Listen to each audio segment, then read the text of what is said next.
I wanted to make this video right now while the wife is in a good mood because she just had some of her stinky Philippine dried fish, so she's in a real good mood, so I'm having her do it now.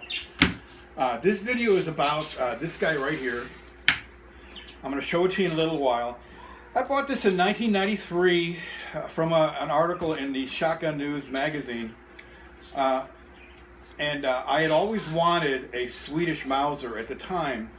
And back then, in 1993, when I saw the advertisement for this gun, I knew that this was going to be like the last chance I would be able to buy a Swedish Mauser at a halfway decent price. So I jumped on it. And a lot of people say the Swedish Mauser is the best Mauser. And I agree with that. I think it is the best Mauser because I own a 98 Mauser. And I like this one better.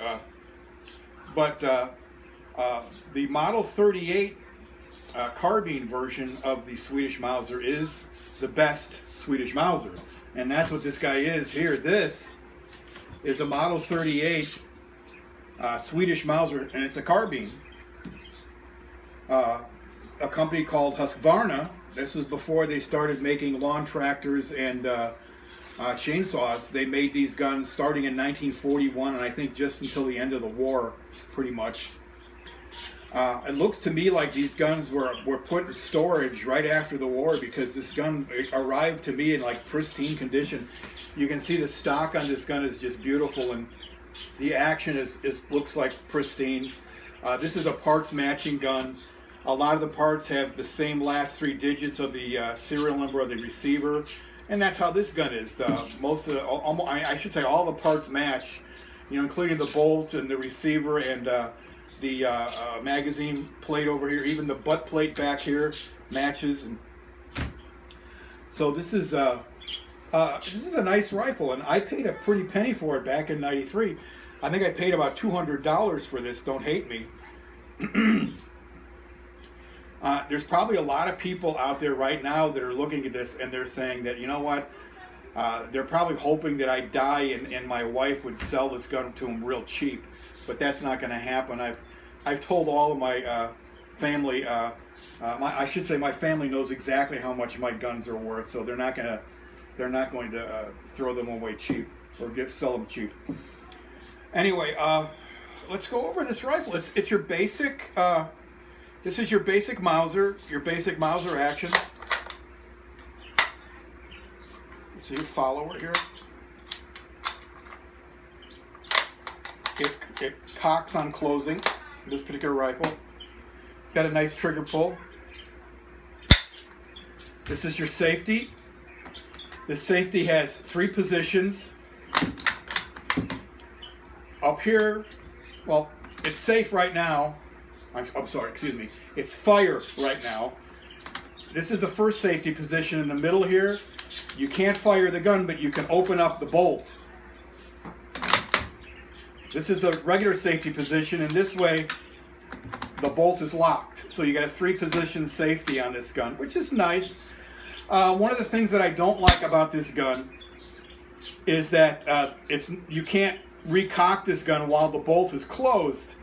You have to actually open the bolt and recock it, and that's bad if you have a misfire. You can't easily recock the gun to try again to fire the round. You're going to have to wait a certain amount of time, some minutes, to make sure that the round doesn't cook off before you can open it up and get rid of the bad round.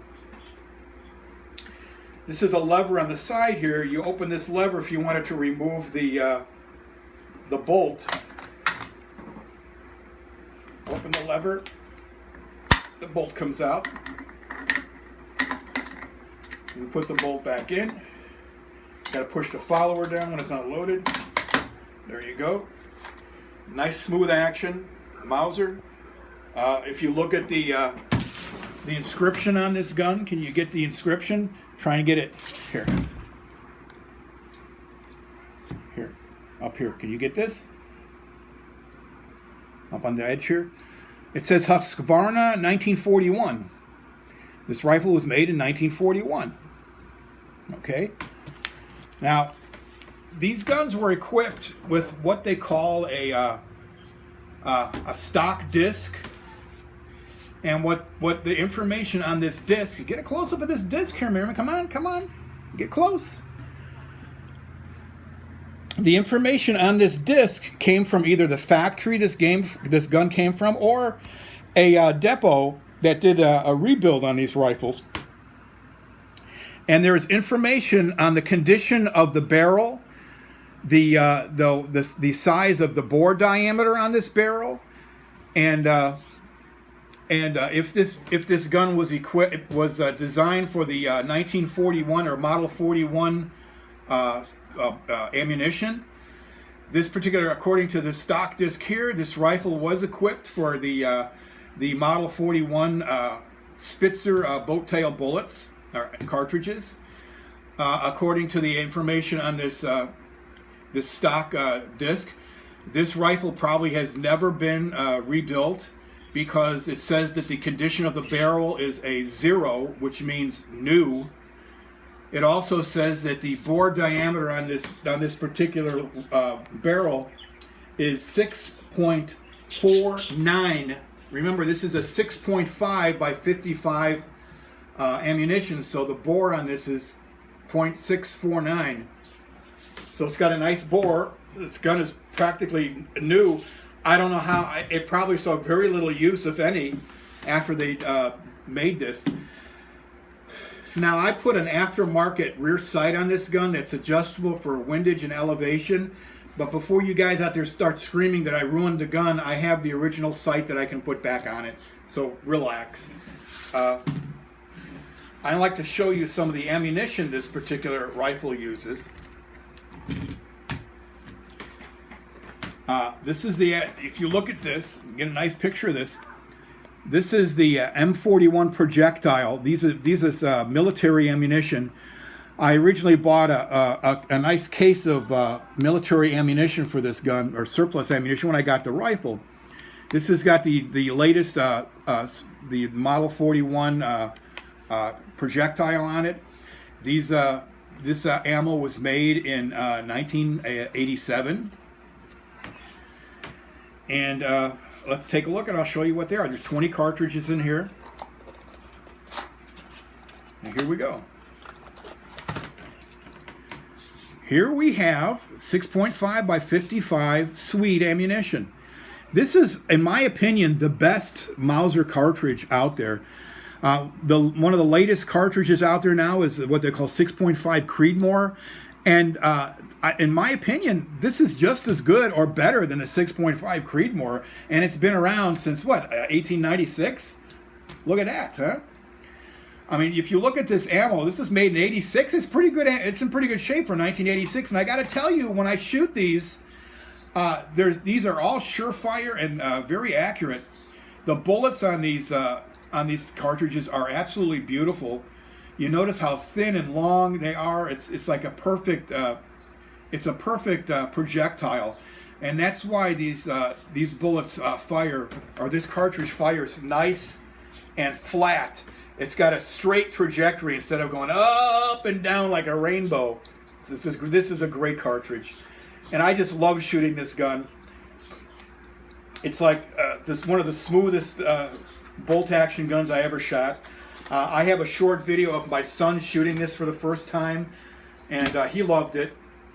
My son is left-handed, so he had sort of a little bit of trouble figuring out how to operate the bolt action, but otherwise fine.